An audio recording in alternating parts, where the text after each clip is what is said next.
బలహీన వర్గాల ఆశాజ్యోతి అంటరానితన నిర్మూలనకు విశేష కృషి చేసిన సంఘ సంస్కర్త మహాత్మా జ్యోతిరావు పూలే అని వెనుకబడిన తరగతుల సంక్షేమ జేఏసీ రాష్ట్ర ఉపాధ్యక్షులు రాష్ట్ర సెటిబలజ కార్పొరేషన్ డైరెక్టర్ డాక్టర్ చప్పిడి వెంకటేశ్వరరావు అన్నారు. కర్ప గ్రామంలో పరిశీలకులు మాజీ జెడ్పీటీసీ నులుకుర్తి వెంకటేశ్వరరావుతో కలిసి మహాత్మా జ్యోతిరావు పూలే వేడుకలు ఘనంగా నిర్వహించడం జరిగింది.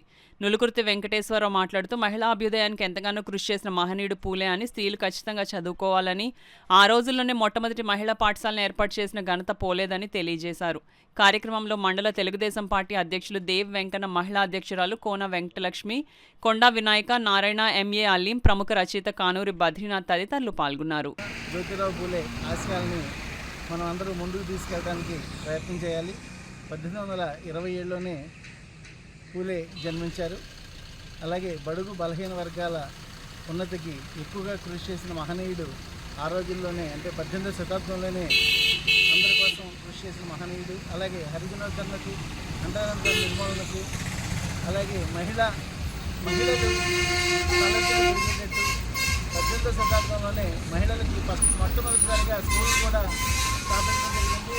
వారి యొక్క శ్రీమతి సావిత్రిబాయి పూలే సహకారంతో. ఇంకంత ప్రతి ఒక్కరు కూడా ఆయన ఆశయాలను ముందుకు తీసుకెళ్లాలని చెప్పేసి ఈ సందర్భంగా తెలియజేస్తున్నారు.